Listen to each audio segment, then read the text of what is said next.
The Mastery of Destiny by James Allen. Chapter 1. Deeds, Character, and Destiny.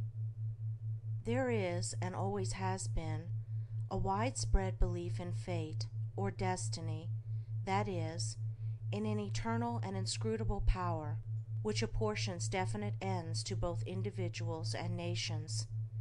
This belief has arisen from long observation of the facts of life. Men are conscious that there are certain occurrences which they cannot control, and are powerless to avert. Birth and death, for instance, are inevitable, and many of the incidents of life appear equally inevitable.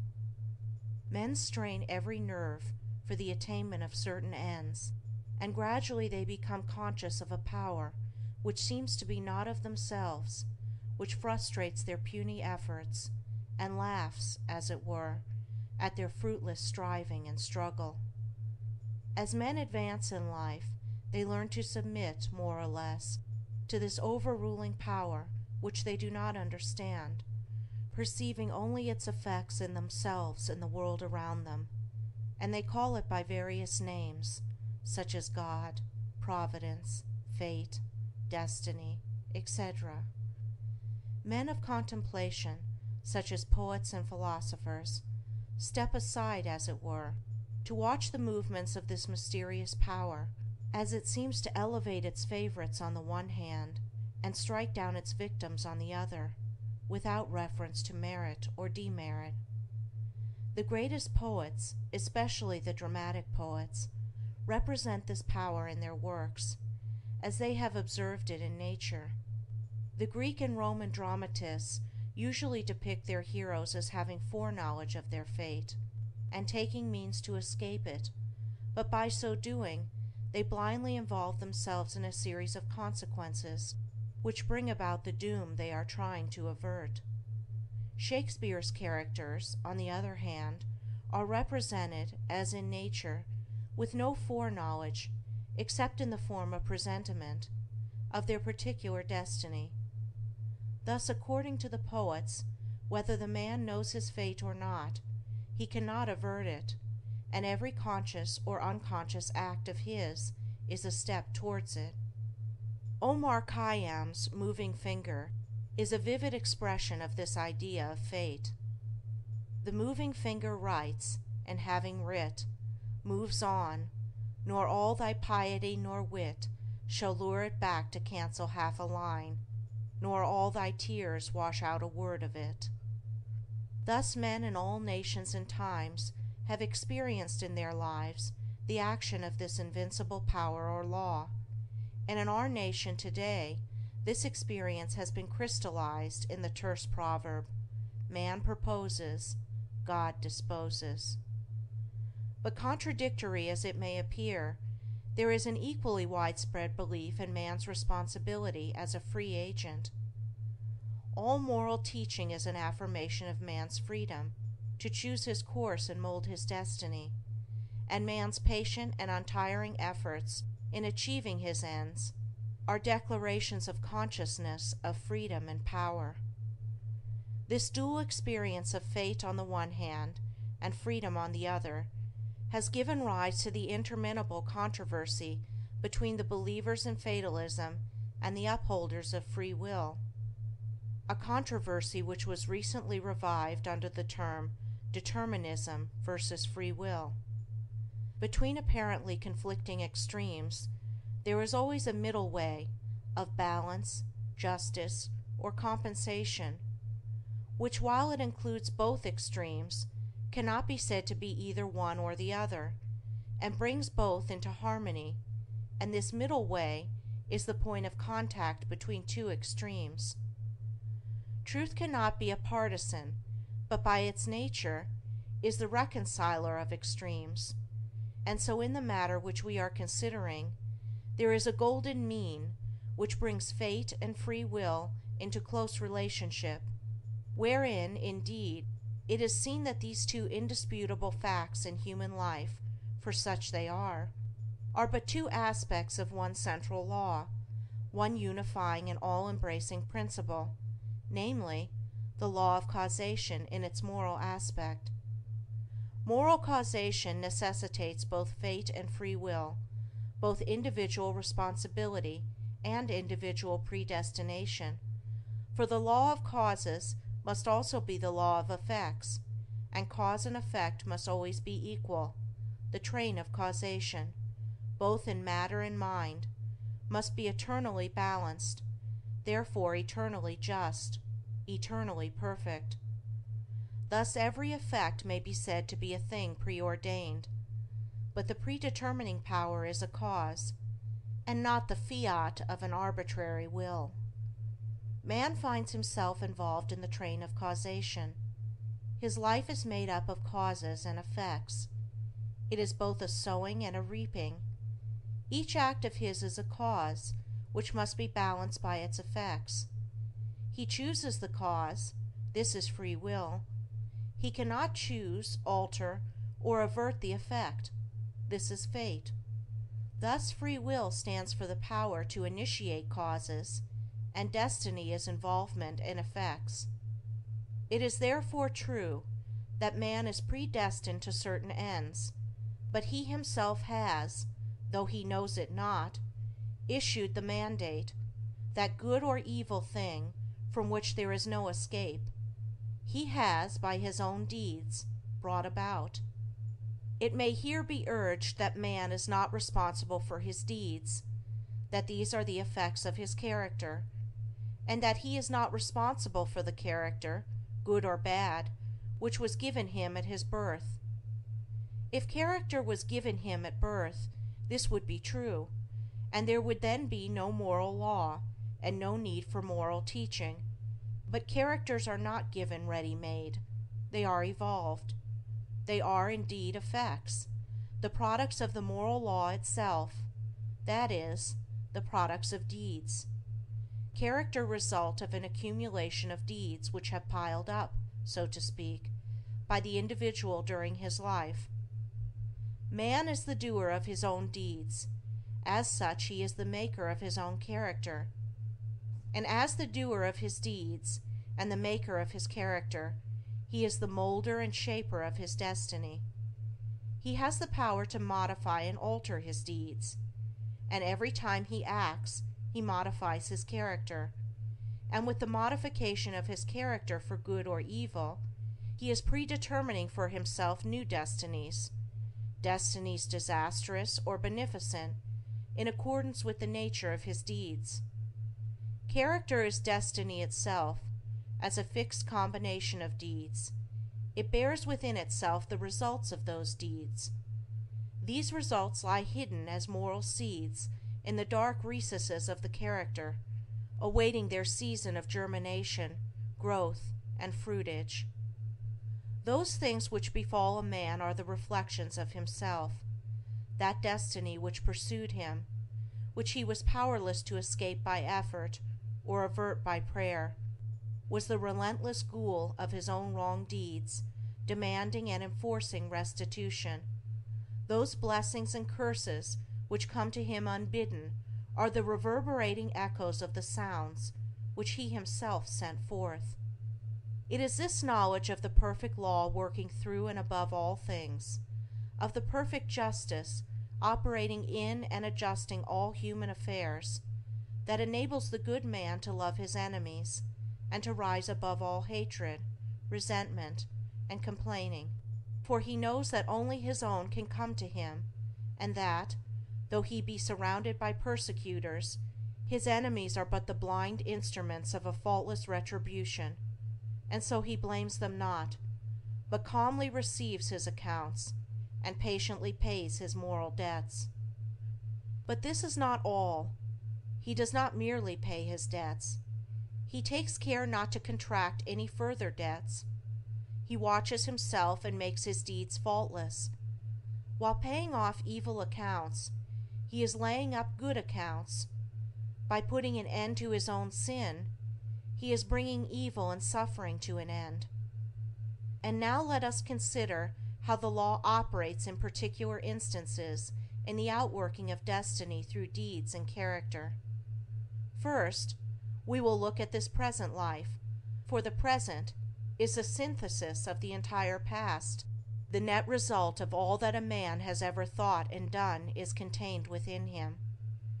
It is noticeable that sometimes the good man fails and the unscrupulous man prospers, a fact which seems to put all moral maxims as to the good results of righteousness out of account, and because of this many people deny the operation of any just law in human life, and even declare that it is chiefly the unjust that prosper. Nevertheless, the moral law exists, and is not altered or subverted by shallow conclusions. It should be remembered that man is a changing, evolving being. The good man was not always good. The bad man was not always bad. Even in this life, there was a time, in a large number of instances, when the man who is now just was unjust, when he who is now kind was cruel, when he who is now pure was impure. Conversely, there was a time in this life, in a number of instances, when he who is now unjust was just, when he who is now cruel was kind, when he who is now impure was pure. Thus the good man who is overtaken with calamity today is reaping the result of his former evil sowing. Later he will reap the happy result of his present good sowing, while the bad man is now reaping the result of his former good sowing. Later he will reap the result of his present sowing of bad. Characteristics are fixed habits of mind, the results of deeds. An act repeated a large number of times becomes unconscious, or automatic. That is, it seems to repeat itself without any effort on the part of the doer, so that it seems to him almost impossible not to do it, and then it has become a mental characteristic. Here is a poor man out of work. He is honest and is not a shirker. He wants work and cannot get it. He tries hard and continues to fail. Where is the justice in his lot? There was a time in this man's condition when he had plenty of work. He felt burdened with it. He shirked it and longed for ease. He thought how delightful it would be to have nothing to do. He did not appreciate the blessedness of his lot. His desire for ease is now gratified, but the fruit for which he longed, and which he thought would taste so sweet, has turned to ashes in his mouth. The condition which he aimed for, namely, to have nothing to do, he has reached, and there he is compelled to remain till his lesson is thoroughly learned. And he is surely learning that habitual ease is degrading, that to have nothing to do is a condition of wretchedness, and that work is a noble and blessed thing. His former desires and deeds have brought him where he is, and now his present desire for work, his ceaseless searching and asking for it, will just as surely bring about its own beneficent result. No longer desiring idleness, his present condition will, as an effect, the cause of which is no longer propagated, soon pass away, and he will obtain employment. And if his whole mind is now set on work, and he desires it above all else, then when it comes, he will be overwhelmed with it. It will flow into him from all sides, and he will prosper in his industry. Then, if he does not understand the law of cause and effect in human life, he will wonder why work comes to him apparently unsought, while others who seek it strenuously fail to obtain it. Nothing comes unbidden. Where the shadow is, there also is the substance. That which comes to the individual is the product of his own deeds. As cheerful industry leads to greater industry and increasing prosperity, and labor shirked or undertaken discontentedly leads to a lesser degree of labor and decreasing prosperity, so with all the varied conditions of life as we see them. They are the destinies wrought by the thoughts and deeds of each particular individual. So also with the vast variety of characters. They are the ripening and ripened fruit of the sowing of deeds. As the individual reaps what he sows, so the nation, being a community of individuals, reaps also what it sows. Nations become great when their leaders are just men. They fall and fade when their just men pass away. Those who are in power set an example, good or bad, for the entire nation. Great will be the peace and prosperity of a nation when there shall arise within it a line of statesmen who, having first established themselves in a lofty integrity of character, shall direct the energies of the nation toward the culture of virtue and development of character, knowing that only through personal industry, integrity, and nobility can national prosperity proceed. Still, above all, is the great law, calmly and with infallible justice, meting out to mortals their fleeting destinies, tear-stained or smiling, the fabric of their hands. Life is a great school for the development of character, and all, through strife and struggle, vice and virtue, success and failure, are slowly but surely learning the lessons of wisdom. Chapter 2. The Science of Self-Control. We live in a scientific age. Men of science are numbered by thousands, and they are ceaselessly searching, analyzing, and experimenting with a view to discovery and the increase of knowledge. The shelves of our libraries, both public and private, are heavy with their load of imposing volumes on scientific subjects, and the wonderful achievements of modern science are always before us, whether in our homes or in our streets, in country or town, on land or sea. There shall we have before us some marvelous device, some recent accomplishment of science, for adding to our comfort, increasing our speed, or saving the labor of our hands. Yet with all our vast store of scientific knowledge, and its startling and rapidly increasing results in the world of discovery and invention, there is, in this age, one branch of science which has so far fallen into decay as to have become almost forgotten, a science, nevertheless, which is of greater importance than all the other sciences combined, and without which all science would but subserve the ends of selfishness and aid in man's destruction. I refer to the science of self-control. Our modern scientists study the elements and forces which are outside themselves, with the object of controlling and utilizing them. The ancients studied the elements and forces which were within themselves, with a view to controlling and utilizing them, and the ancients produced such mighty masters of knowledge in this direction that to this day they are held in reverence as gods, and the vast religious organizations of the world are based upon their achievements.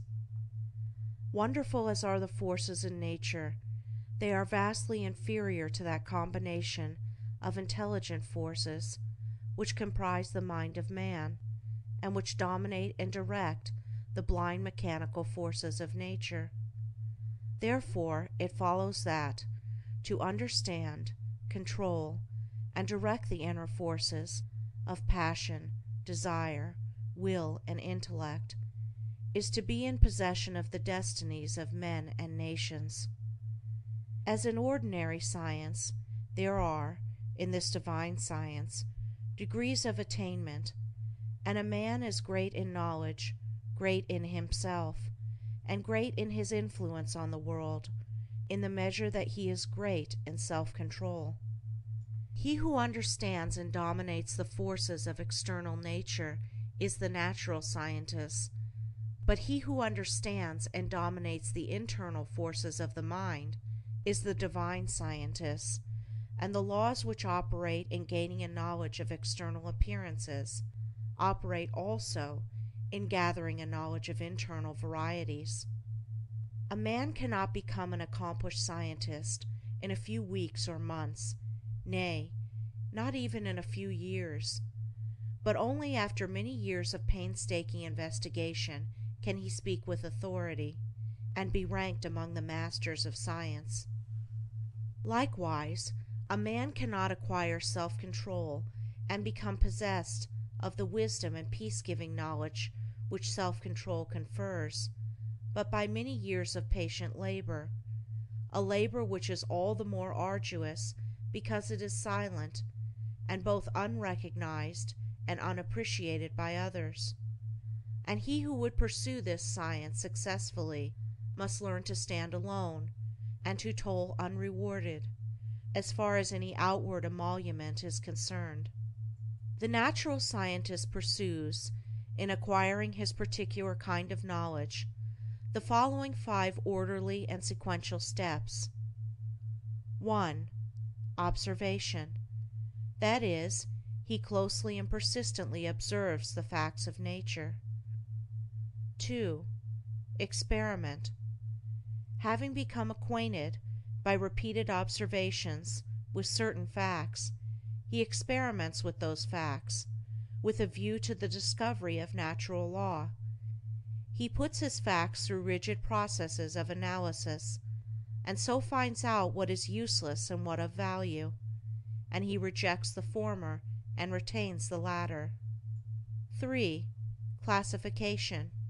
Having accumulated and verified a mass of facts by numberless observations and experiments, he commences to classify those facts, to arrange them in orderly groups, with the object of discovering some underlying law, some hidden and unifying principle, which governs, regulates, and binds together these facts. 4. Deduction. Thus he passes on to the 4th step of deduction. From the facts and results which are before him, he discovers certain invariable modes of action, and thus reveals the hidden law of things. 5. Knowledge. Having proven and established certain laws, it may be said of such a man that he knows. He is a scientist, a man of knowledge. But the attainment of scientific knowledge is not the end, great as it is. Men do not attain knowledge for themselves alone, nor to keep it locked secretly in their hearts like a beautiful jewel in a dark chest. The end of such knowledge is use, service, the increase of the comfort and happiness of the world. Thus, when a man has become a scientist, he gives the world the benefit of his knowledge, and unselfishly bestows upon mankind the results of all his labors. Thus, beyond knowledge, there is a further step of use, that is, the right and unselfish use of the knowledge acquired, the application of knowledge to invention for the common weal. It will be noted that the 5 steps or processes enumerated follow in orderly succession, and that no man can become a scientist who omits any one of them. Without the 1st step of systematic observation, for instance, he could not even enter the realm of knowledge of nature's secrets. At first, the searcher for such knowledge has before him a universe of things. These things he does not understand. Many of them, indeed, seem to be irreconcilably opposed one to the other, and there is apparent confusion. But by patiently and laboriously pursuing these 5 processes, he discovers the order, nature, and essence of things, perceives the central law or laws which bind them together in harmonious relationship, and so puts an end to confusion and ignorance. As with the natural scientist, so with the divine scientist, he must pursue, with the same self-sacrificing diligence, 5 progressive steps in the attainment of self-knowledge, self-control. These 5 steps are the same as with the natural scientist, but the process is reversed. The mind, instead of being centered upon external things, is turned back upon itself, and the investigations are pursued in the realm of the mind, or of one's own mind, instead of in that of matter. At first, the searcher for divine knowledge is confronted with that mass of desires, passions, emotions, ideas, and intellections which he calls himself, which is the basis of all his actions, and from which his life proceeds. This combination of invisible yet powerful forces, appears confusedly. Some of them stand, apparently, in direct conflict with each other, without any appearance or hope of reconciliation. His mind in its entirety, too, with his life which proceeds from that mind, does not seem to have any equitable relation to many other minds and lives about him, and altogether there is a condition of pain and confusion from which he would fain escape. Thus he begins by keenly realizing his state of ignorance, for no one could acquire either natural or divine knowledge if he were convinced that without study or labor he already possessed it. With such perception of one's ignorance there comes the desire for knowledge, and the novice in self-control enters upon the ascending pathway, in which are the following 5 steps. 1. Introspection. This coincides with the observation of the natural scientist. The mental eye is turned like a searchlight upon the inner things of the mind, and its subtle and ever-varying processes are observed and carefully noted. This stepping aside from selfish gratifications, from the excitements of worldly pleasures and ambitions, in order to observe, with the object of understanding, one's nature, is the beginning of self-control. Hitherto, the man has been blindly and impotently borne along by the impulses of his nature, the mere creature of things and circumstances, but now he puts a check upon his impulses, and instead of being controlled, begins to control. 2. Self-analysis. Having observed the tendencies of the mind, they are then closely examined, and are put through a rigid process of analysis. The evil tendencies, those that produce painful effects, are separated from the good tendencies, those that produce peaceful effects, and the various tendencies, with the particular actions they produce, and the definite results which invariably spring from these actions, are gradually grasped by the understanding, which is at last enabled to follow them in their swift and subtle interplay and profound ramifications. It is a process of testing and proving, and for the searcher, a period of being tested and proved. 3. Adjustment. By this time, the practical student of things divine has clearly before him every tendency and aspect of his nature, down to the profoundest promptings of his mind, and the most subtle motives of his heart. There is not a spot or corner left which he has not explored and illuminated with the light of self-examination. He is familiar with every weak and selfish point, every strong and virtuous quality. It is considered the height of wisdom to be able to see ourselves as others see us, but the practitioner of self-control goes far beyond this. He not only sees himself as others see him, he sees himself as he is. Thus standing face to face with himself, not striving to hide away from any secret fault, no longer defending himself with pleasant flatteries, neither underrating nor overrating himself or his powers, and no more cursed with self-praise or self-pity, he sees the full magnitude of the task which lies before him, sees dearly ahead the heights of self-control, and knows what work he has to do to reach them. He is no longer in a state of confusion, but has gained a glimpse of the laws which operate in the world of thought, and he now begins to adjust his mind in accordance with those laws. This is a process of weeding, sifting, cleansing. As the farmer weeds, cleans, and prepares the ground for his crops, so the student removes the weeds of evil from his mind, cleanses and purifies it, preparatory to sowing the seeds of righteous actions, which shall produce the harvest of a well-ordered life. 4. Righteousness. Having adjusted his thoughts and deeds to those minor laws which operate in mental activities in the production of pain and pleasure, unrest and peace, sorrow and bliss, He now perceives that there is involved in those laws one great central law, which, like the law of gravitation in the natural world, is supreme in the world of mind, a law to which all thoughts and deeds are subservient, and by which they are regulated and kept in their proper sphere. There is the law of justice or righteousness, which is universal and supreme. To this law he now conforms. Instead of thinking and acting blindly, as the nature is stimulated and appealed to by outward things, he subordinates his thoughts and deeds to this central principle. He no longer acts from self, but does what is right, what is universally and eternally right.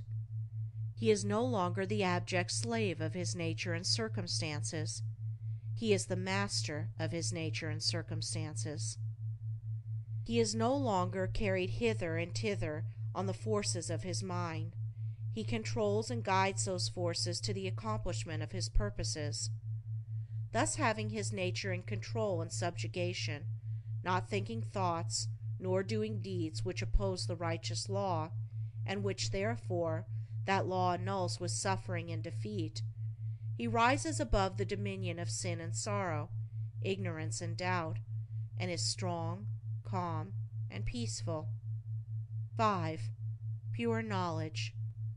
By thinking right and acting right, he proves, by experience, the existence of the divine law on which the mind is framed, and which is the guiding and unifying principle in all human affairs and events, whether individual or national. Thus, by perfecting himself in self-control, he acquires divine knowledge. He reaches the point where it may be said of him, as of the natural scientist, that he knows. He has mastered the science of self-control, and has brought knowledge out of ignorance, order out of confusion. He has acquired that knowledge of self which includes knowledge of all men, that knowledge of one's own life which embraces knowledge of all lives. As for all minds are the same in essence, differing only in degree, are framed upon the same law, and the same thoughts and acts, by whatsoever individual they are wrought, will always produce the same results.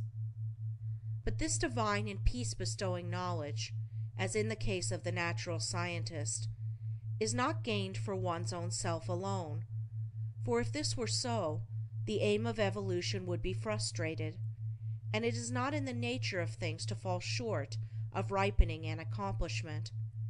And indeed, he who thought to gain this knowledge solely for his own happiness would most surely fail.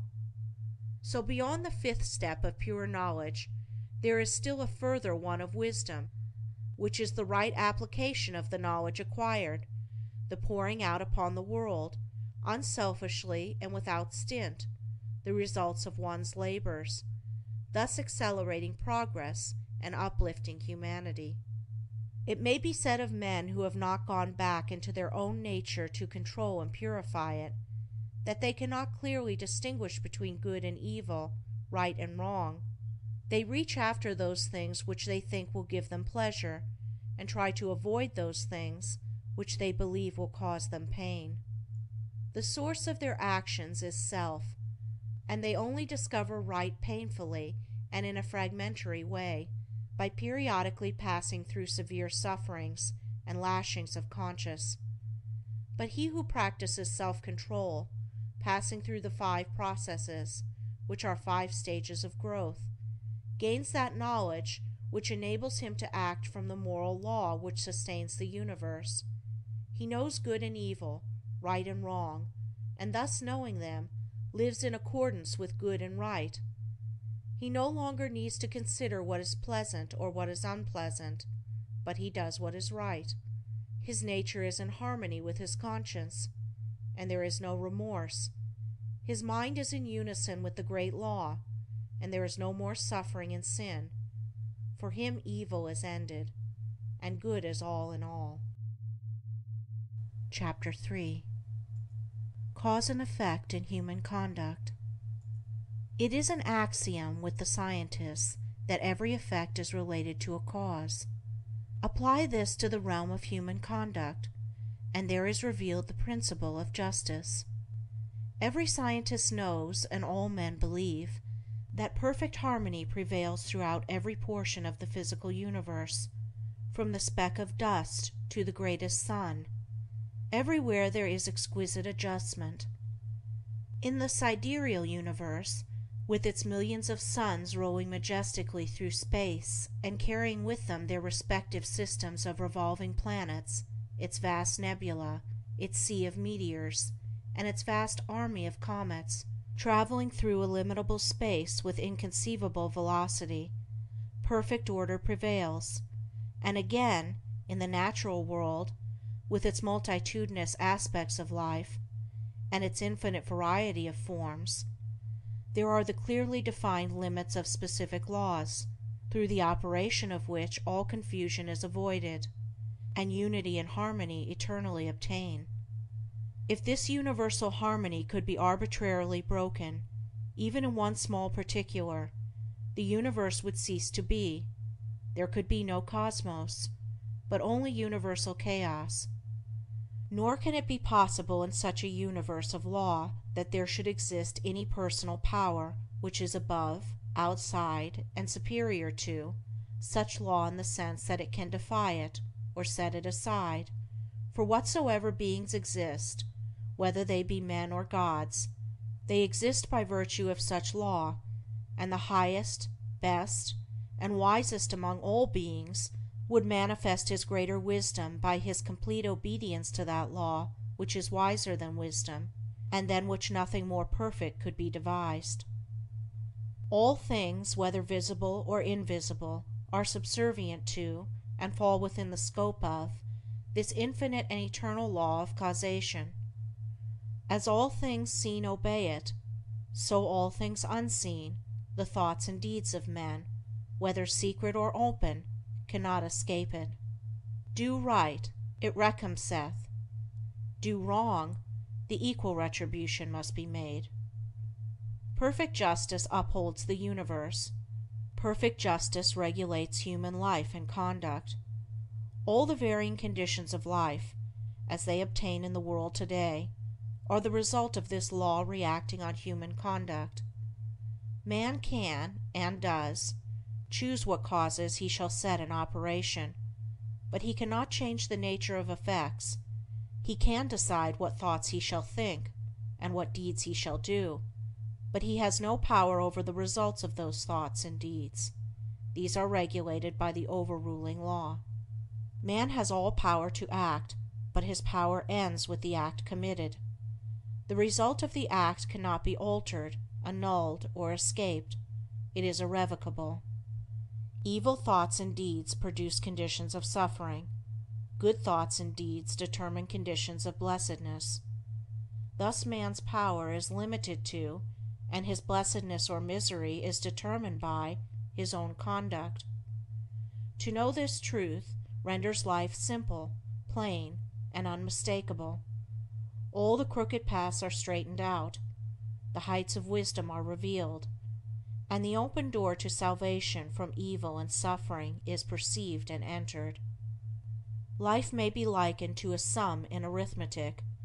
It is bewilderingly difficult and complex to the pupil who has not yet grasped the key to its correct solution, but once this is perceived and laid hold of, it becomes as astonishingly simple as it was formerly profoundly perplexing. Some idea of this relative simplicity and complexity of life may be grasped by fully recognizing and realizing the fact that, while there are scores, and perhaps hundreds of ways in which a sum may be done wrong, there is only one way by which it can be done right, and that when that right way is found, the pupil knows it to be the right, his perplexity vanishes, and he knows that he has mastered the problem. It is true that the pupil, while doing his sum incorrectly, may, and frequently does, think he has done it correctly, but he is not sure. His perplexity is still there, and if he is an earnest and apt pupil, he will recognize his own error when it is pointed out by the teacher. So in life, men may think they are living rightly, while they are continuing, through ignorance, to live wrongly. but the presence of doubt, perplexity, and unhappiness are sure inclinations that the right way has not yet been found. There are foolish and careless pupils who would like to pass a sum as correct before they have acquired a true knowledge of figures, but the eye and skill of the teacher quickly detect and expose the fallacy. So in life there can be no falsifying of results. The eye of the great law reveals and exposes.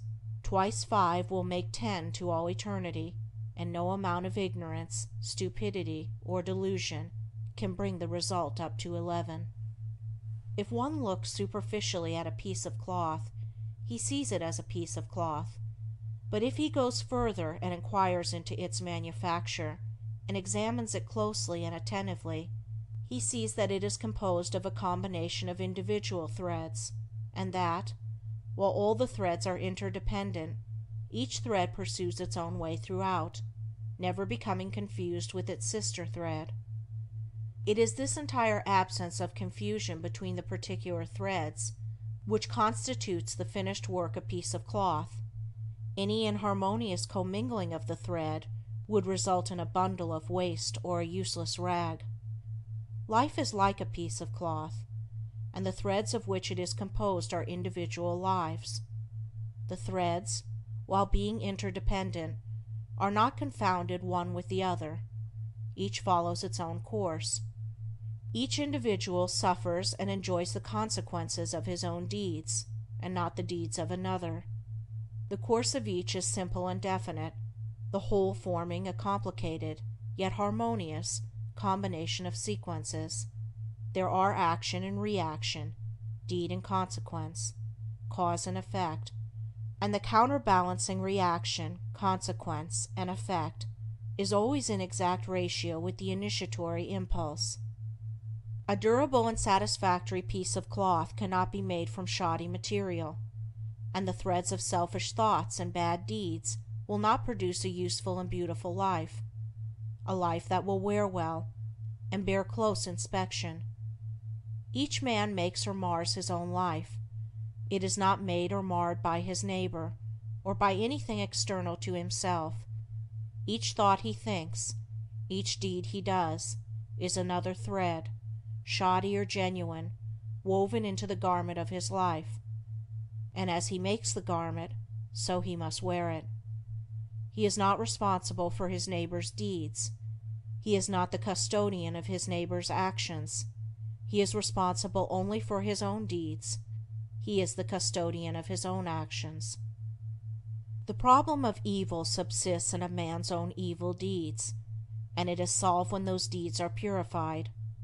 Says Rousseau, "Man, seek no longer the origin of evil. Thou thyself art its origin." Effect can never be divorced from cause. It can never be of a different nature from cause. Emerson says, "Justice is not postponed. A perfect equity adjusts the balance in all parts of life." And there is a profound sense in which cause and effect are simultaneous, and form one perfect whole. Thus upon the instant that a man thinks, say, a cruel thought, or does a cruel deed, that same instant he has injured his own mind. He is not the same man he was the previous instant. He is a little viler and a little more unhappy, and a number of such successive thoughts and deeds would produce a cruel and wretched man. The same thing applies to the contrary, the thinking of a kind thought, or doing a kind deed. An immediate nobility and happiness attend it. The man is better than he was before, and a number of such deeds would produce a great and blissful soul. Thus individual human conduct determines, by the faultless law of cause and effect, individual merit or demerit, individual greatness or meanness, individual happiness or wretchedness. What a man thinks, that he does. What he does, that he is. If he is perplexed, unhappy, restless, or wretched, let him look to himself, for there and nowhere else is the source of all his trouble. Chapter 4. Training of the Will. Without strength of mind, nothing worthy of accomplishment can be done, and the cultivation of that steadfastness and stability of character which is commonly called will-power is one of the foremost duties of man, for its possession is essentially necessary both to his temporal and eternal well-being. Fixedness of purpose is at the root of all successful efforts, whether in things worldly or spiritual, and without it man cannot be otherwise than wretched, and dependent upon others for that support which should be found within himself. The mystery which has been thrown around the subject of cultivation of the will, for those who advertise to sell occult advice on the matter for so many dollars, should be avoided and dispelled, for nothing could be further removed from secrecy and mystery than the practical methods by which alone strength of will can be developed. The true path of will cultivation is only to be found in the common everyday life of the individual, and so obvious and simple is it that the majority, looking for something complicated and mysterious, pass it by unnoticed. A little logical thought will soon convince a man that he cannot be both weak and strong at the same time, that he cannot develop a stronger will while remaining a slave to weak indulgences, and that therefore the direct and only way to that greater strength is to assail and conquer his weaknesses. All the means for that cultivation of the will are already at hand in the mind and life of the individual. They reside in the weak side of his character, by attacking and vanquishing which the necessary strength of will be developed. He who has succeeded in grasping this simple preliminary truth will perceive that the whole science of will cultivation is embodied in the following 7 rules. 1. Break off bad habits. 2. Form good habits. 3. Give scrupulous attention to the duty of the present moment. 4. Do vigorously and at once whatever has to be done. 5. Live by rule. 6. Control the tongue. 7. Control the mind. Anyone who earnestly meditates upon and diligently practices the above rules will not fail to develop that purity of purpose and power of will which will enable him to successfully cope with every difficulty and pass triumphantly through every emergency. It will be seen that the first step is the breaking away from bad habits. This is no easy task. It demands the putting forth of great efforts, or a succession of efforts, and it is by such efforts that the will can alone be invigorated and fortified. If one refuses to take the first step, he cannot increase in will power, for by submitting to a bad habit, because of the immediate pleasure which it affords, one forfeits the right to rule over himself, and is so far a weak slave. He who thus avoids self-discipline, and looks about for some occult secrets for gaining will power at the expenditure of little or no effort on his part, is deluding himself, and is weakening the will power which he already possesses. The increased strength of will which is gained by success in overcoming bad habits enables one to initiate good habits, for while the conquering of a bad habit requires merely strength of purpose, the forming of a new one necessitates the intelligent direction of purpose. To do this, a man must be mentally active and energetic, and must keep a constant watch upon himself. As a man succeeds in perfecting himself in the second rule, it will not be very difficult for him to observe the third, that of giving scrupulous attention to the duty of the present moment. Thoroughness is a step in the development of the will which cannot be passed over. Slipshod work is an indication of weakness. Perfection should be aimed at, even in the smallest task. By not dividing the mind, but giving the whole attention to each separate task as it presents itself, singleness of purpose and intense concentration of mind are gradually gained, 2 mental powers which give weight and worth of character and bring repose and joy to their possessor. The 4th rule, that of doing vigorously and at once whatever has to be done, is equally important. Idleness and a strong will cannot go together, and procrastination is a total barrier to the acquisition of purposeful action. Nothing should be put off until another time, not even for a few minutes. That which ought to be done now should be done now. This seems a little thing, but it is of far-reaching importance. It leads to strength, success, and peace. The man who is to manifest a cultivated will must also live by certain fixed rules. He must not blindly gratify his passions and impulses, but must school them to obedience. He should live according to principle, and not according to passion. He should decide what he will eat and drink and wear, and what he will not eat and drink and wear, how many meals per day he will have, and at what times he will have them, at what time he will go to bed, and at what time he will get up. He should make rules for the right government of his conduct in every department of his life, and should religiously adhere to them. To live loosely and indiscriminately, eating and drinking and sensually indulging at the beck and call of appetite and inclination, is to be a mere animal, and not a man with will and reason.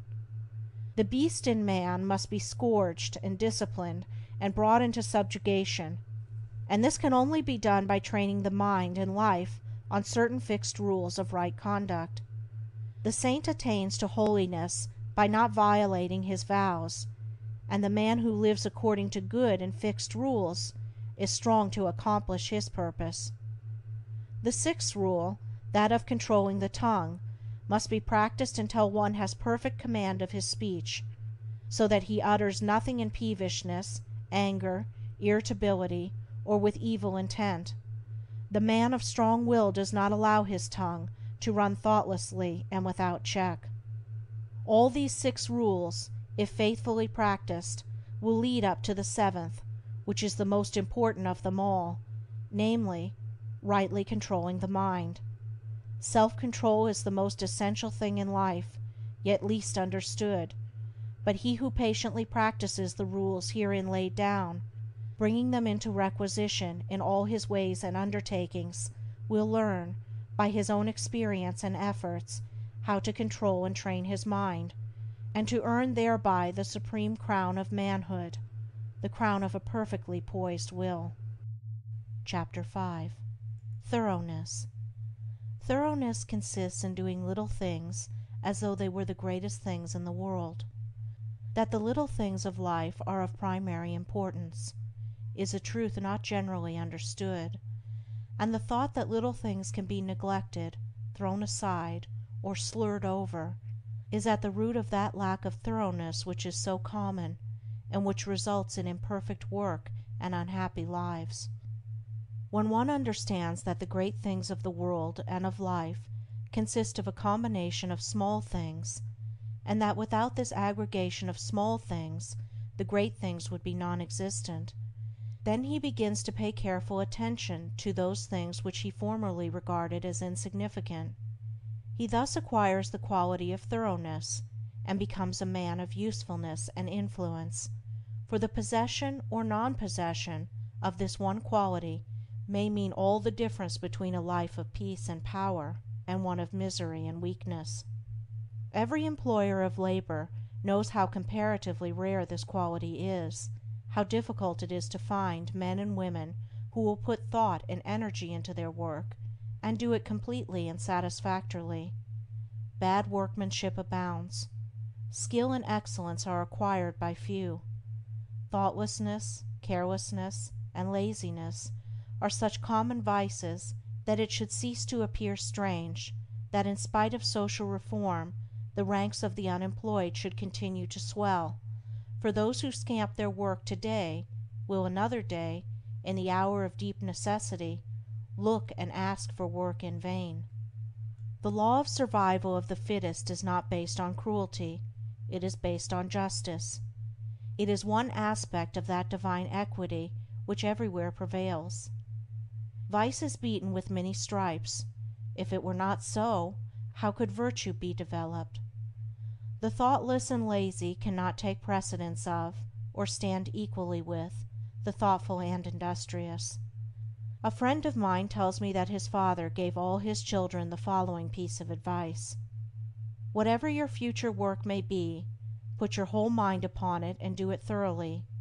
You need then have no fear as to your welfare, for there are so many who are careless and negligent that the services of the thorough man are always in demand."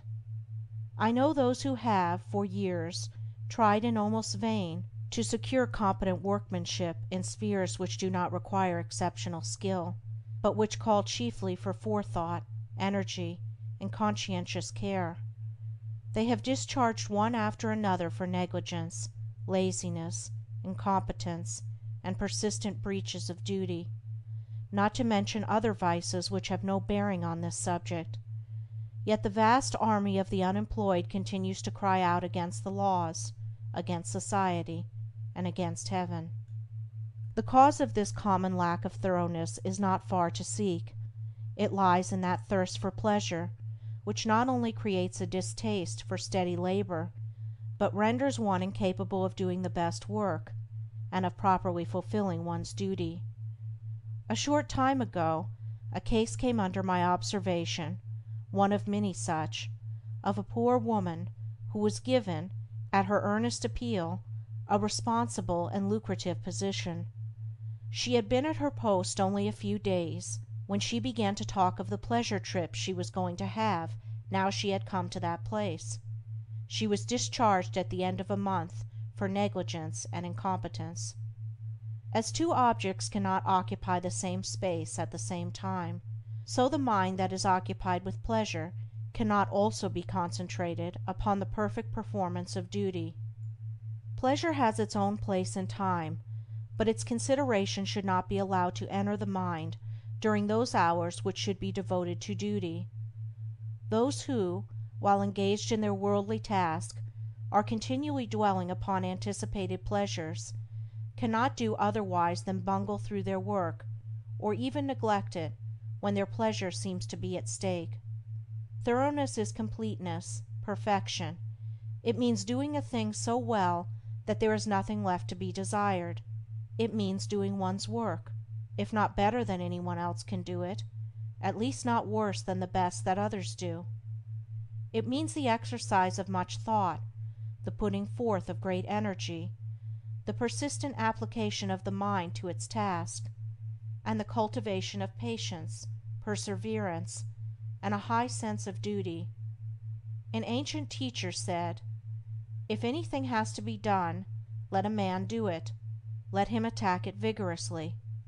And another teacher said, "Whatsoever thy hand findeth to do, do it with thy might." He who lacks thoroughness in his worldly duties will also lack the same quality in spiritual things. He will not improve his character, he will be weak and half-hearted in his religion, and will not accomplish any good and useful end. The man who keeps one eye on worldly pleasure and the other on religion, and who thinks he can have the advantage of both conditions, will not be thorough either in his pleasure-seeking or his religion, but will make a sorry business of both. It is better to be a whole-souled worldling than a half-hearted religionist, better to give the entire mind to a lower thing than half of it to a higher. It is preferable to be thorough, even if it be in a bad or selfish direction, rather than inefficient and squeamish in good directions, for thoroughness leads more rapidly to the development of character and the acquisition of wisdom. It accelerates progress and unfoldment, and while it leads the bad to something better, it spurs the good to higher and ever higher heights of usefulness and power. Chapter 6. Mind Building and Life Building. Everything, both in nature and the works of man, is produced by a process of building.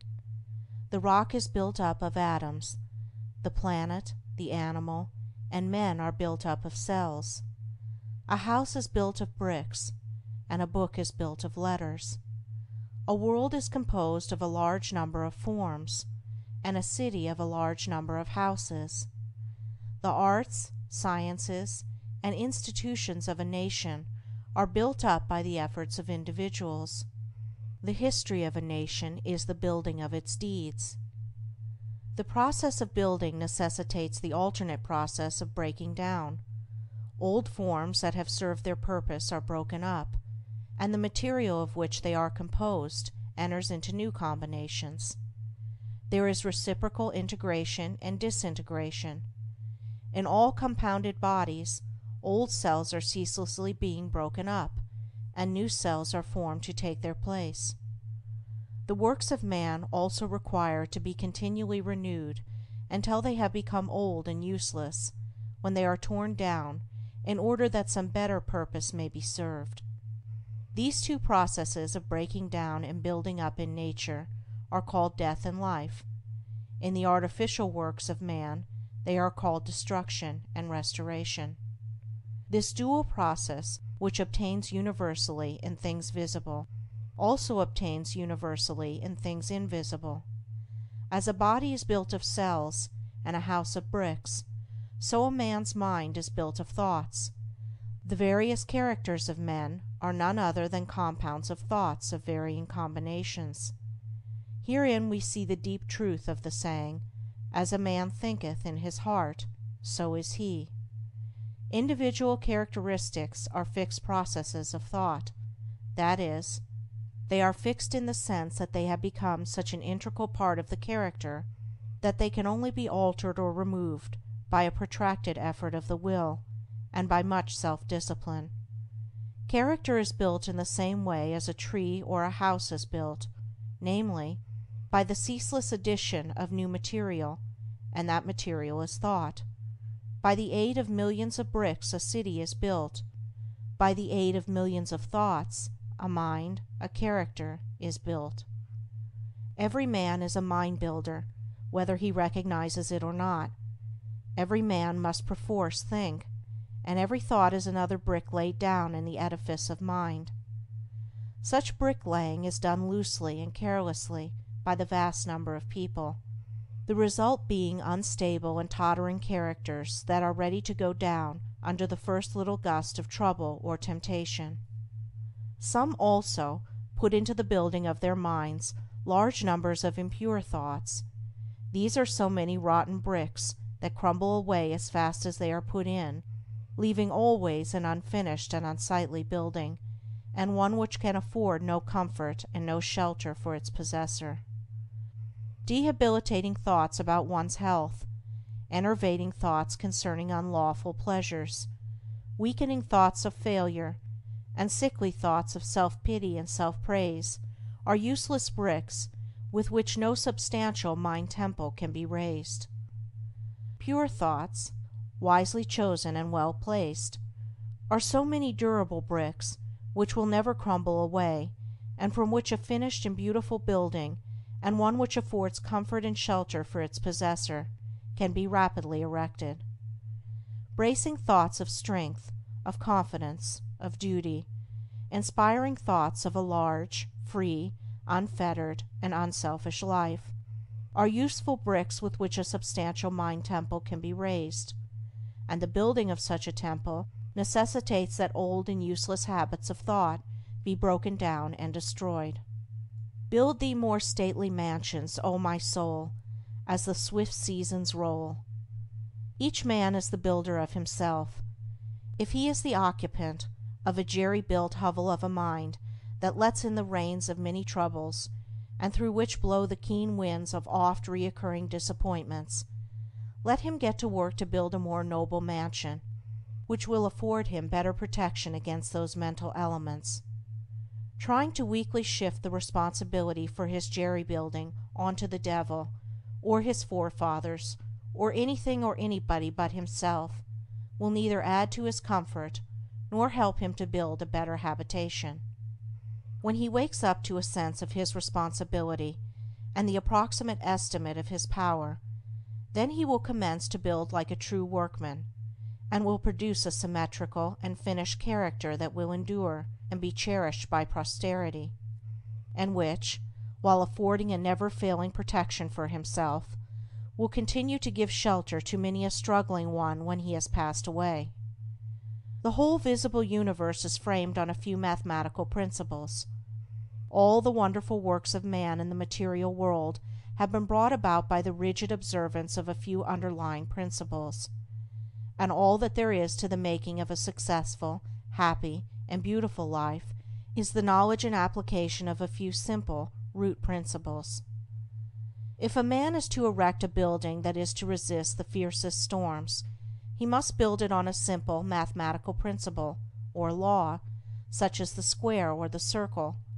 If he ignores this, his edifice will topple down even before it is finished. Likewise, if a man is to build up a successful, strong, and exemplary life, a life that will stoutly resist the fiercest storms of adversity and temptation, it must be framed on a few simple, undeviating moral principles. 4 of these principles are justice, rectitude, sincerity, and kindness. These 4 ethical truths are to the making of a life what the 4 lines of a square are to the building of a house. If a man ignores them, and thinks to obtain success and happiness and peace by injustice, trickery, and selfishness, he is in the position of a builder who imagines he can build a strong and durable habitation while ignoring the relative arrangement of mathematical lines, and he will, in the end, obtain only disappointment and failure. He may, for a time, make money, which will delude him into believing that injustice and dishonesty pay well, but in reality his life is so weak and unstable that it is ready at any moment to fall, and when a critical period comes, as come it must, his affairs, his reputation, and his riches crumble to ruins, and he is buried in his own desolation. It is totally impossible for a man to achieve a truly successful and happy life who ignores the 4 moral principles enumerated, whilst the man who scrupulously observes them in all his dealings can no more fail of success and blessedness than the earth can fail of the light and the warmth of the sun, so long as it keeps to its lawful orbit, for he is working in harmony with the fundamental laws of the universe. He is building his life on a basis which cannot be altered or overthrown, and therefore all that he does will be so strong and durable, and all the parts of his life will be so coherent, harmonious, and firmly knit, that it cannot possibly be brought to ruin. In all the universe, forms which are built up by the great invisible and unerring power, will be found that the observance of mathematical law is carried out with unfailing exactitude down to the most minute detail. The microscope reveals the fact that the infinitely small is as perfect as the infinitely great. A snowflake is as perfect as a star. Likewise, in the erection of a building by man, the strictest attention must be paid to every detail. A foundation must first be laid, and although it is to be buried and hidden, it must receive the greatest care, and be made stronger than any other part of the building. Then stone upon stone, brick upon brick, is carefully laid with the aid of the plumb line, until at last the building stands complete in its durability, strength, and beauty. Even so it is with the life of a man. He who would have a life secure and blessed, a life freed from the miseries and failures to which so many fall victims, must carry the practice of the moral principles into every detail of his life, into every momentary duty and trivial transaction. In every little thing he need be thorough and honest, neglecting nothing. To neglect or misapply any little detail, be he commercial man, agriculturist, professional man, or artisan, is the same as neglecting a stone or a brick in a building, and it will be a source of weakness and trouble. The majority of those who fail and come to grief do so through neglecting the apparently insignificant details. It is a common error to suppose that little things can be passed by, and that the greater things are more important, and should receive all attention, but a cursory glance at the universe, as well as a little serious reflection on life, will teach the lesson that nothing great can exist which is not made up of small details, and in the composition of which every detail is perfect. He who adopts the four ethical principles as the law and base of his life, who raises the edifice of character upon them, who in his thoughts and words and actions does not wander from them, whose every duty and every passing transaction is performed in strict accordance with their exactions, such a man, laying down the hidden foundation of integrity of heart securely and strongly, cannot fail to raise up a structure which shall bring him honor, and he is building a temple in which he can repose in peace and blessedness, even the strong and beautiful temple of his life. Chapter 7. Cultivation of Concentration. Concentration, or the bringing of the mind to a center and keeping it there, is vitally necessary to the accomplishment of any task. It is the father of thoroughness and the mother of excellence. As a faculty, it is not an end in itself, but is an aid to all faculties, all work. Not a purpose in itself, it is yet a power which serves all purposes. Like steam in mechanics, it is a dynamic force in the machinery of the mind and the functions of life. The faculty is a common possession, though in its perfection it is rare. Just as will and reason are common possessions, though a perfectly poised will and a comprehensive reason are rare possessions, the mystery which some modern mystical writers have thrown around it is entirely superfluous. Every successful man, in whatever direction his success may lie, practices concentration, though he may know nothing about it as a subject of study. Every time one becomes absorbed in a book or task, or is rapt in devotion or assiduous in duty, concentration, in a greater or lesser degree, is brought into play. Many books purporting to give instructions on concentration make its practice and acquisition an end in itself. Than this, there is no surer nor swifter way to its destruction. The fixing of the eye upon the tip of the nose, upon a doorknob, a picture, a mystical symbol, or the portrait of a saint, or the centering of the mind upon the navel, the pineal gland, or some imaginary point in space. I have seen all these methods seriously advised in works on this subject, with the object of acquiring concentration, is like trying to nourish the body by merely moving the jaws in the act of eating, without taking food. Such methods prevent the end at which they aim. They lead towards dispersion and not concentration, towards weakness and imbecility rather than towards power and intelligence. I have met those who have squandered, by these practices, what measure of concentration they at first possessed, and have become the prey of a weak and wandering mind. Concentration is an aid to the doing of something, it is not the doing of something in itself. A ladder has no divine knowledge, or the sweeping of a floor, without resorting to methods which have no practical bearing in life, for what is concentration but the bringing of a well-controlled mind to the doing of that which has to be done?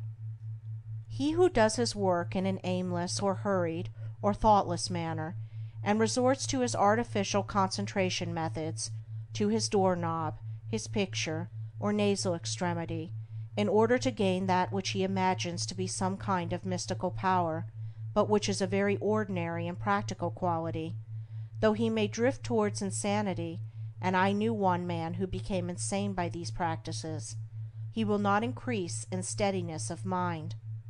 The great enemy of concentration, and therefore of all skill and power, is a wavering, wandering, undisciplined value in and of itself, but only in so far as it enables us to reach something which we could not otherwise reach.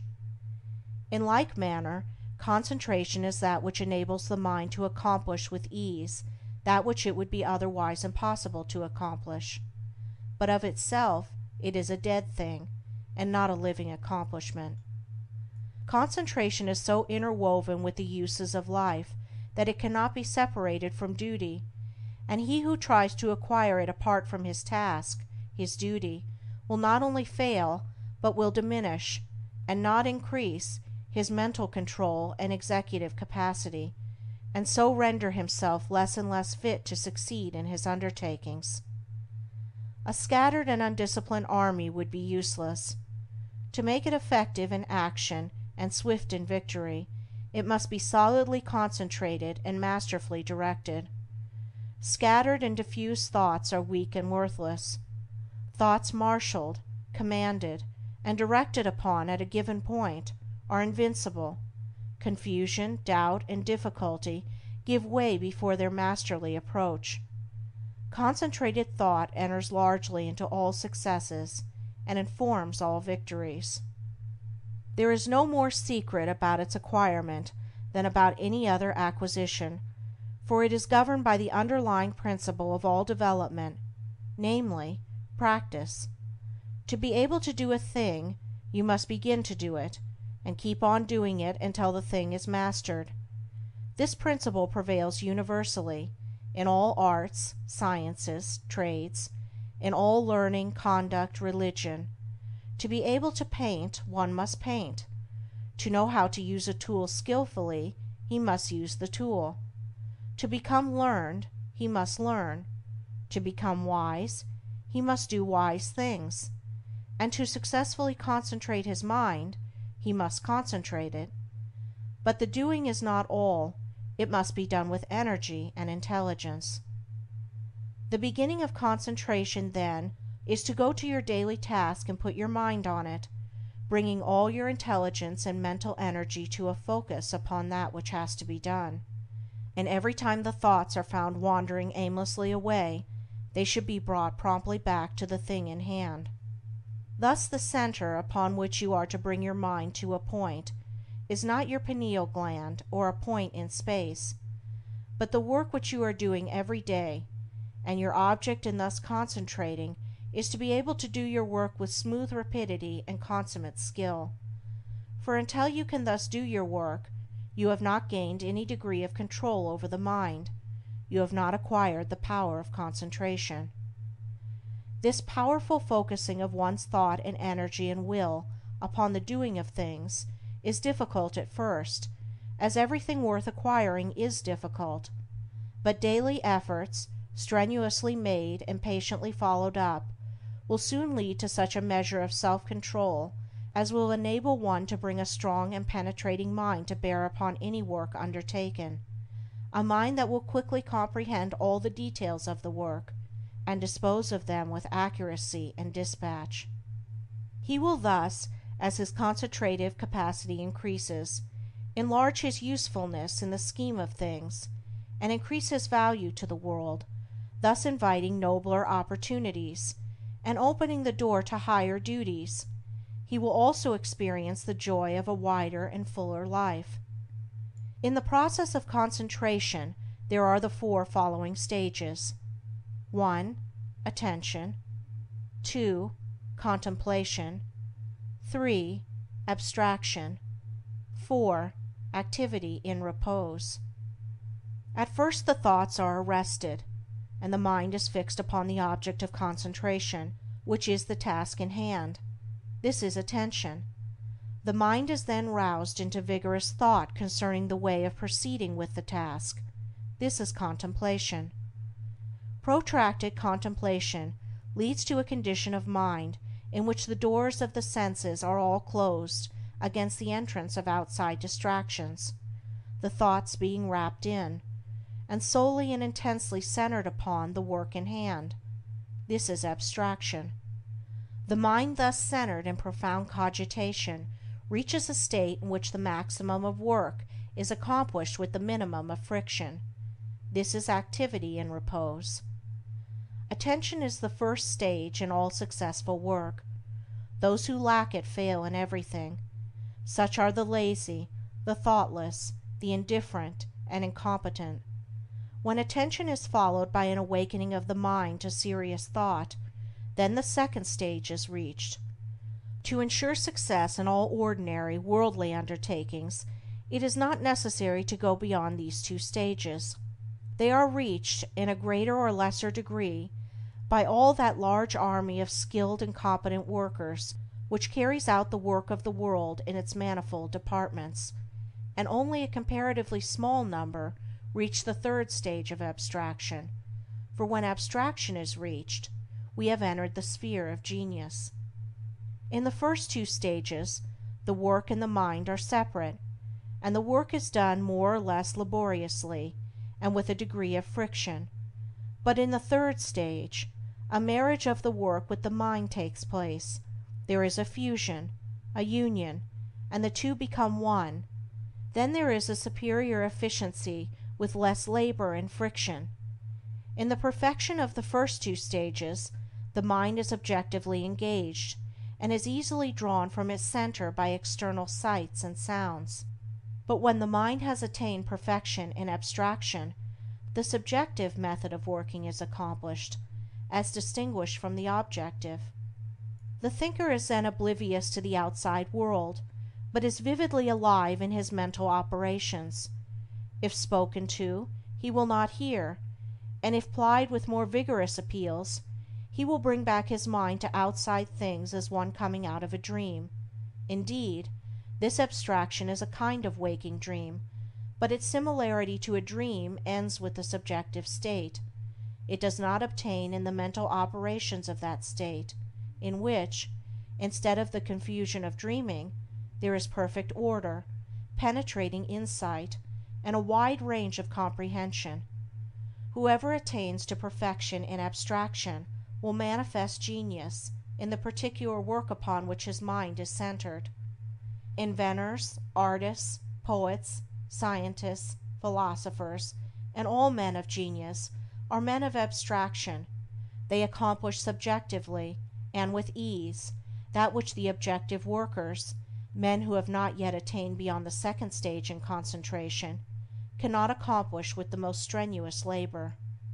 When the fourth stage, that of activity and repose, is attained, then concentration in its perfection is acquired.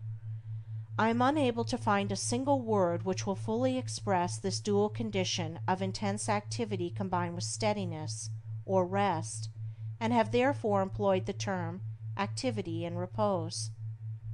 The term appears contradictory, but the simple illustration of a spinning top will serve to explain the paradox.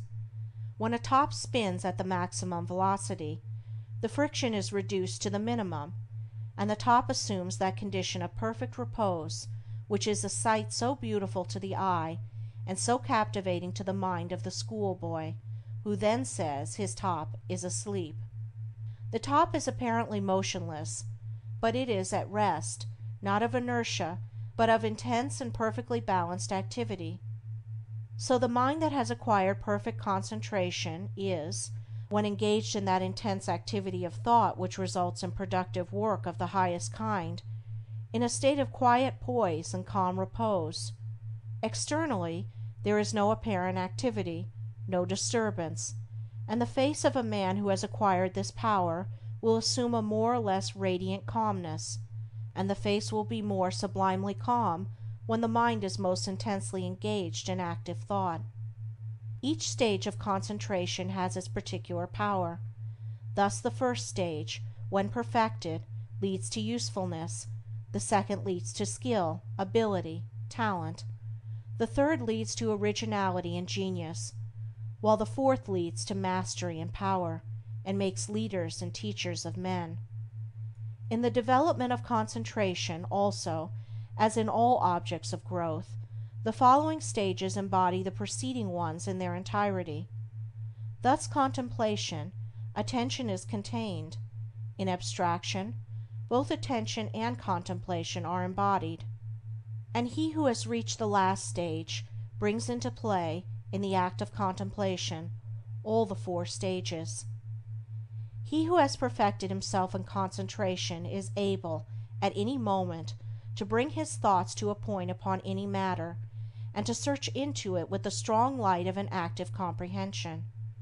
He can both take a thing up and lay it down with equal deliberation. He has learned how to use his thinking faculties to fixed purposes, and guide them towards definite ends. He is an intelligent doer of things, and not a weak wanderer amid chaotic thought. Decision, energy, alertness, as well as deliberation, judgment, and gravity, accompany the habit of concentration, and that vigorous mental training which its cultivation involves, leads through an ever-increasing usefulness and success in worldly occupations, towards that higher form of concentration called meditation, in which the mind becomes divinely illumined, and acquires the heavenly knowledge. Chapter 8. Practice of Meditation. When aspiration is united to concentration, the result is meditation. When a man intensely desires to reach and realize a higher, purer, and more radiant life than the merely worldly and pleasure-loving life, he engages in aspiration, and when he earnestly concentrates his thoughts upon the finding of that life, he practices meditation. Without intense aspiration there can be no meditation. Lethargy and indifference are fatal to its practice. The more intense the nature of a man, the more readily will he find meditation, and the more successfully will he practice it. A fiery nature will most rapidly scale the heights of truth in meditation, when its aspirations have become sufficiently awakened. Concentration is necessary to worldly success. Meditation is necessary to spiritual success. Worldly skill and knowledge are acquired by concentration. Spiritual skill and knowledge are acquired by meditation. By concentration a man can scale the highest heights of genius, but he cannot scale the heavenly heights of truth. To accomplish this, he must meditate. By concentration a man may acquire the wonderful comprehension and vast power of a Caesar. By meditation he may reach the divine wisdom and perfect peace of a Buddha. The perfection of concentration is power. The perfection of meditation is wisdom. By concentration men acquire skill in the doing of things of life, in science, art, trade, etc. But by meditation they acquire skill in life itself, in right living, enlightenment, wisdom, etc. Saints, sages, saviors, wise men and divine teachers are the finished products of holy meditation.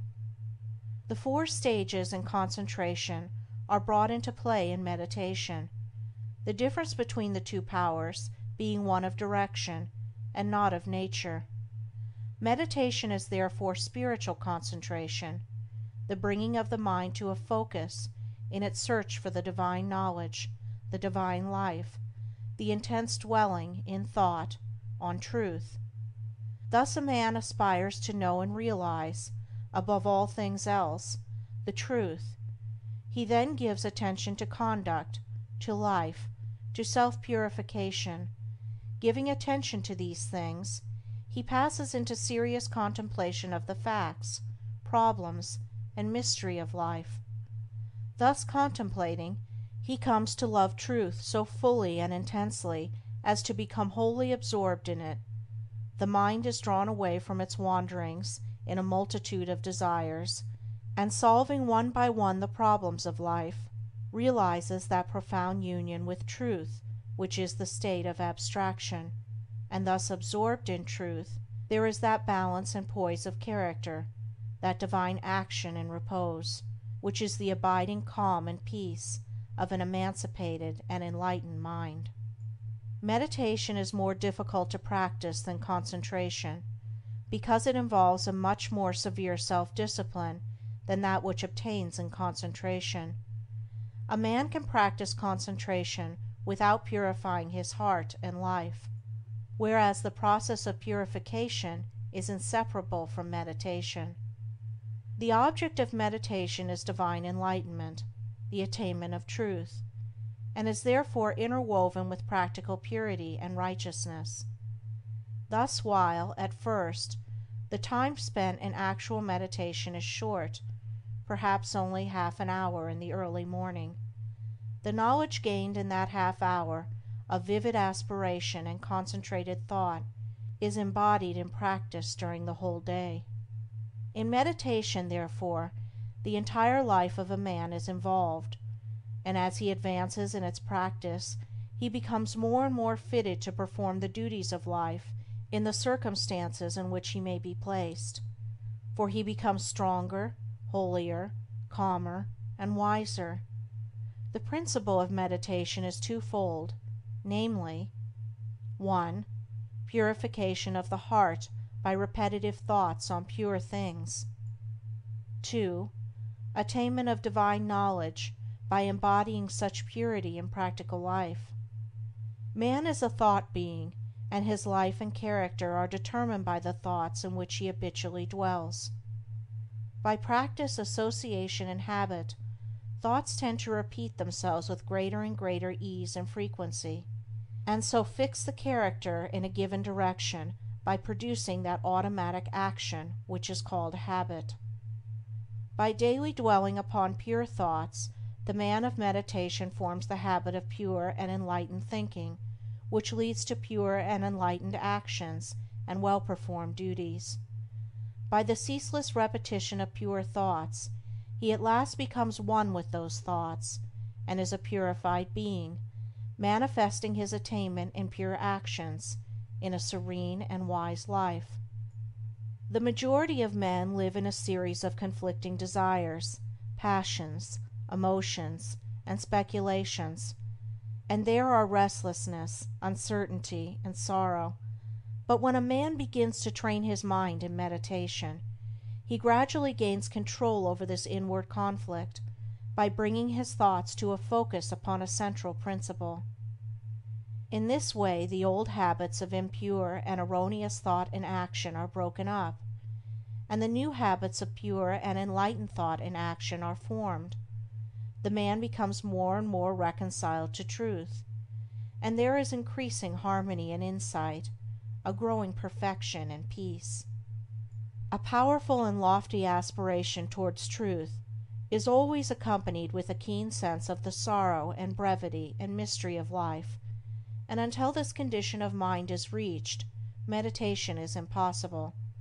Merely musing, or whiling away the time in idle dreaming, habits to which the word meditation is frequently applied, are very far removed from meditation in the lofty spiritual sense which we attach to that condition.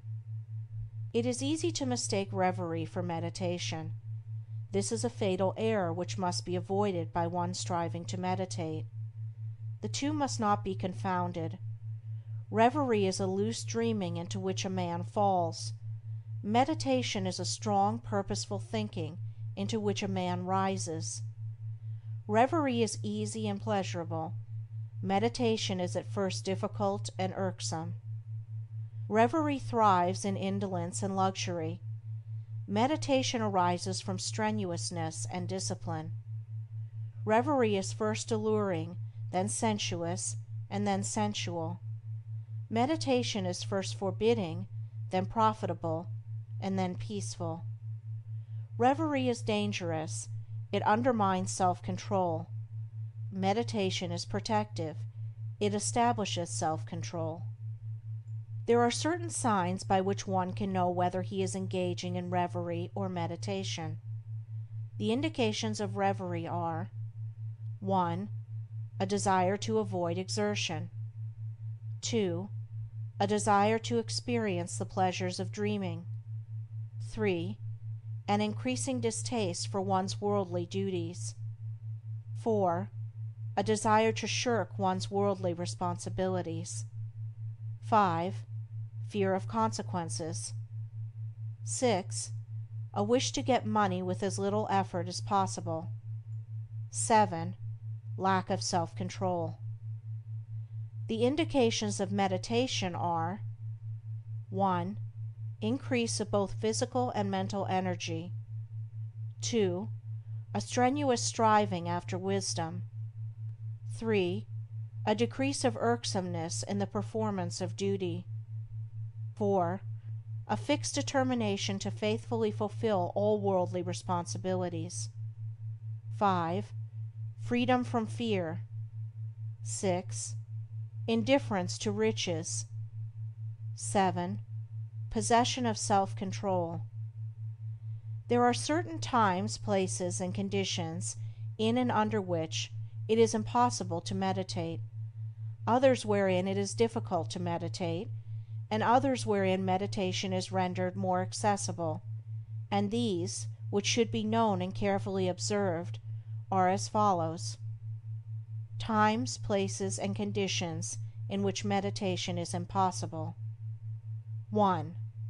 At, or immediately after, meals. 2. In places of pleasure. 3. In crowded places. 4. While walking rapidly. 5. While lying in bed in the morning. 6. While smoking. 7. While lying on a couch or bed for physical or mental relaxation. Times, places, and conditions in which meditation is difficult. 1. At night. 2. In a luxuriously furnished room. 3. While sitting on a soft, yielding seat. 4.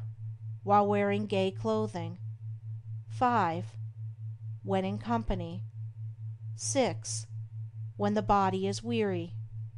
7. If the body is given too much food. Times, places, and conditions in which it is best to meditate. 1. Very early in the morning. 2. Immediately before meals. 3. In solitude. 4. In the open air or in a plainly furnished room. 5. While sitting on a hard seat. 6. When the body is strong and vigorous. 7. When the body is modestly and plainly clothed. It will be seen by the foregoing instructions that ease, luxury, and indulgence, which induce reverie, render meditation difficult, and when strongly pronounced, make it impossible, while strenuousness, discipline, and self-denial, which dispel reverie, make meditation comparatively easy. The body, too, should be neither overfed nor starved, neither in rags nor flauntingly clothed.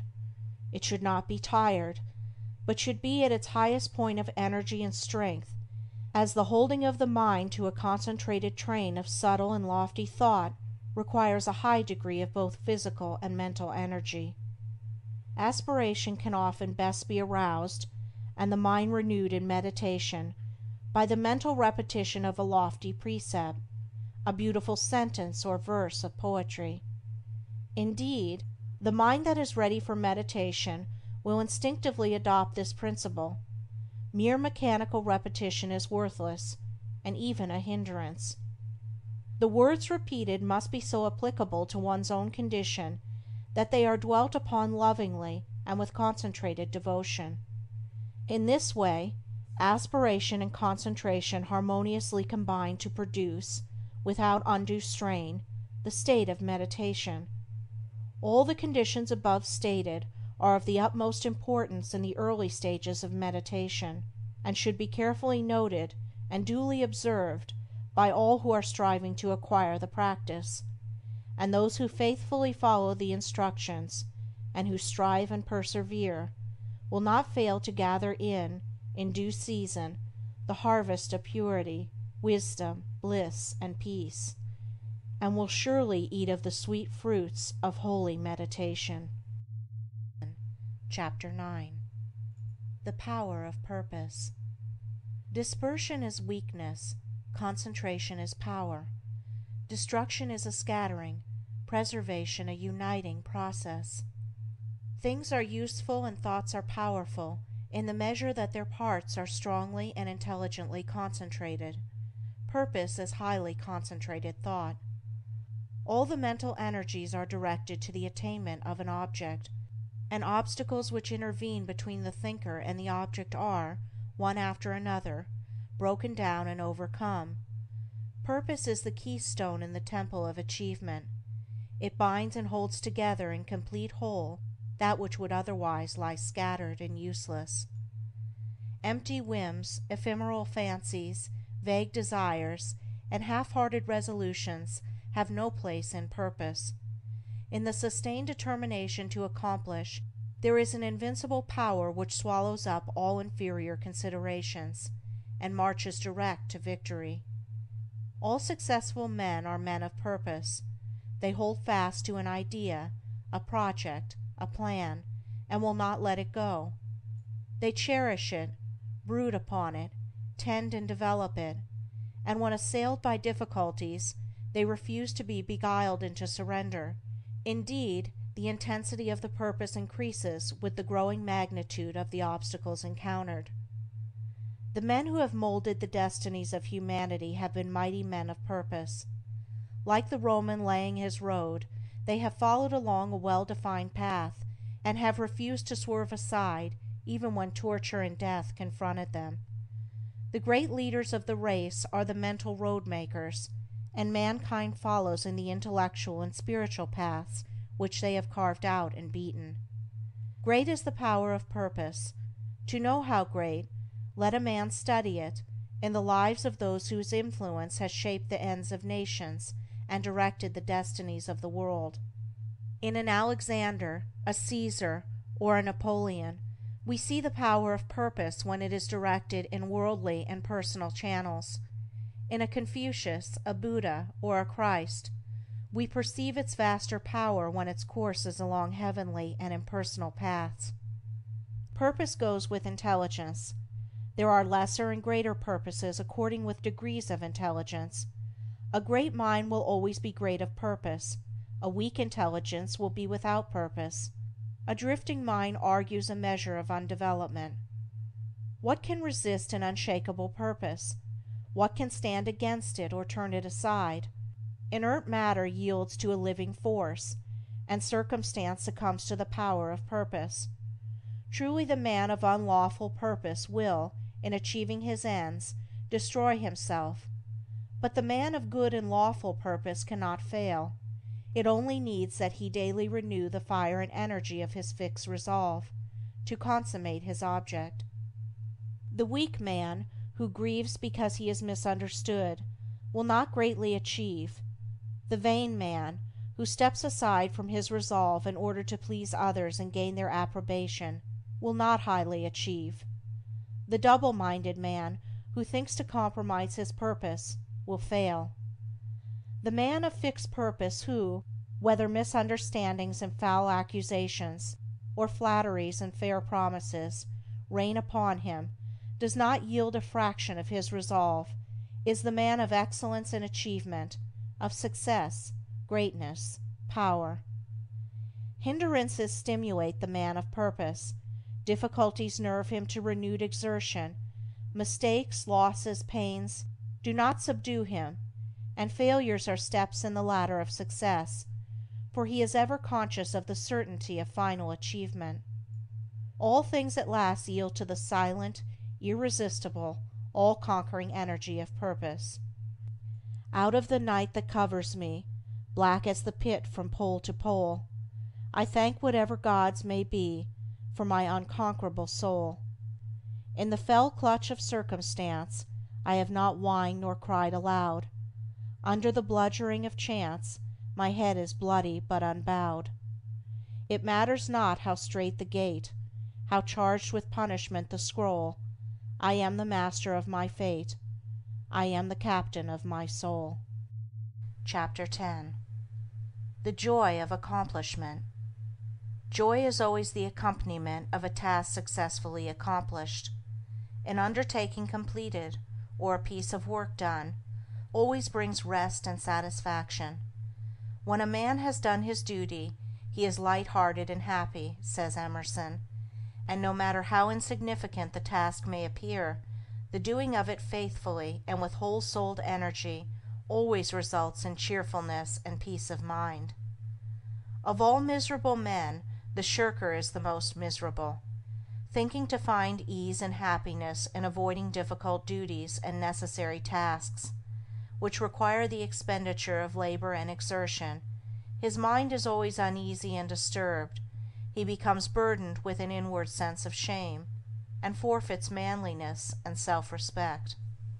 He who will not work according to his faculty, let him perish according to his necessity, says Carlyle, and it is a moral law that the man who avoids duty and does not work to the full extent of his capacity does actually perish, first in his character, and last in his body and circumstances.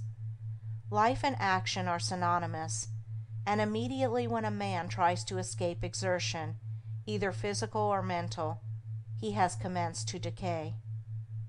On the other hand, the energetic increase in life by the full exercise of their powers, by overcoming difficulties, and by bringing to completion tasks which called for the strenuous use of mind or muscle.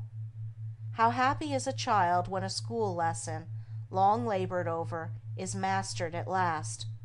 The athlete, who has trained his body through long months or years of discipline and strain, is richly blessed in his increased health and strength, and is met with the rejoicings of his friends when he carries home the prize from the field of contest. After many years of ungrudging toil, the heart of the scholar is gladdened with the advantages and powers which learning bestows. The business man, grappling incessantly with difficulties and drawbacks, is amply repaid in the happy assurance of well-earned success, and the horticulturist, vigorously contending with the stubborn soil, sits down at last to eat of the fruits of his labor. Every successful accomplishment, even in worldly things, is repaid with its own measure of joy, and in spiritual things, the joy which supervenes upon the perfection of purpose is sure, deep, and abiding. Great is the heartfelt joy, albeit ineffable, when, after innumerable and apparently unsuccessful attempts, some ingrained fault of character is at last cast out to trouble its erstwhile victim and the world no more. The striver after virtue, he who is engaged in the holy task of building up a noble character, tastes, at every step of conquest over self, a joy which does not again leave him, but which becomes an integral part of his spiritual nature. All life is a struggle. Both without and within there are conditions against which men must contend. His very existence is a series of efforts and accomplishments, and his right to remain among men as a useful unit of humanity depends upon the measure of his capacity for wrestling successfully with the elements of nature without, or with, the enemies of virtue and truth within. It is demanded of man that he shall continue to strive after better things, after greater perfection, after higher and still higher achievements, and in accordance with the measure of his obedience to this demand, does the angel of joy wait upon his footsteps and minister unto him, for he who is anxious to learn, eager to know, and who puts forth effort to accomplish, finds the joy which eternally sings at the heart of the universe. First in little things, then in greater, and then in greater still, man must strive, until at last he is prepared to make the supreme effort, and strive for the accomplishment of truth, succeeding in which he will realize the eternal joy. The price of life is effort. The acme of effort is accomplishment. The reward of accomplishment is joy. Blessed is the man who strives against his own selfishness. He will taste in its fullness the joy of accomplishment. End of chapter 10.